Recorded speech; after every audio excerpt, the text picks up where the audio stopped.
చూస్తున్నాం. ఇటు ముంబై నటి కాదంబరి జత్వాని విజయవాడ చేరుకున్నారు. మధ్యాహ్నం 2 గంటలకు విజయవాడ సిపిని కలవబోతున్నారు ఆమె. అప్పటి వరకు ఆమెను పోలీసులు సీక్రెట్ ప్లేస్ లో ఉంచారు. సిపిని కలిశాక జత్వాని కేసు వివరాలు, ఆధారాలు అందించబోతున్నారు. కేసులో నిజానిజాలు తేల్చేందుకు ఏసీపీ శ్రవంతి నేతృత్వంలో ప్రత్యేక టీంను ఏర్పాటు చేశారు. ఇక విచారణ అధికారి శ్రవంతి నటి నుంచి వివరాలను తీసుకున్నారు. నటిపై నమోదైన ఫోర్జరీ కేసును కూడా పరిశీలించబోతున్నారు ఆమె. అయితే 2-3 రోజుల పాటు నటి జత్వాని విజయవాడలోనే ఉండే అవకాశాలు కనిపిస్తున్నాయి. ఈ అంశంపై పూర్తి డీటెయిల్స్ మా ప్రతినిధి శివ అందిస్తారు. శివ, చెప్పండి. ఇటు నటి ఆల్రెడీ విజయవాడ చేరుకున్నట్టు తెలుస్తోంది. ప్రజెంట్ అప్డేట్స్ ఏంటి?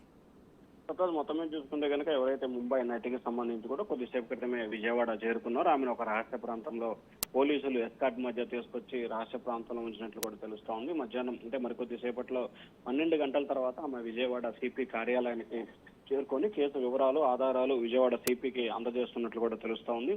కేసులో నిజ నిజాలు తేల్చేందుకు ఏసీపీ శ్రవంతి రాయ్కి పూర్తి స్థాయిలో కూడా బాధ్యత పొందడం, ఆయన ఇన్ఛార్జి ఆమెను అధికారిగా నియమించిన నేపథ్యంలో కూడా ప్రత్యేక బృందం ఆమెకు సంబంధించిన కేసుల వివరాలను ఇప్పటికే విచారణ చేపట్టింది. ఏదైతే గత కొంతకాలంగా ఇబ్రహీంపట్నం పోలీస్ స్టేషన్ జరిగిన పరిణామాలన్నింటినీ కూడా బేరేజ్ వేసి ఈ కేసుకు సంబంధించిన వివరాలు సేకరిస్తున్నారు. ఆమెపై నమోదైన ఫోర్జరీ కేసు వాస్తవమా అవాస్తవమా అనే కోణంలో కూడా దర్యాప్తు కొనసాగుతూ ఉంది. మరొక వైపు ముంబై సినీ నటికి సంబంధించిన వివరాలన్నింటినీ కూడా శ్రవంతి రాయ్ కొద్దిసేపట్లోనే ఆమె సిపి ఆఫీస్ వచ్చిన తర్వాత ఆ వివరాలు అయితే సేకరించబోతున్నారు. అయితే ఈమె సంబంధించి కూడా పోలీసు అధికారుల సమాచారం కోసం కావచ్చు,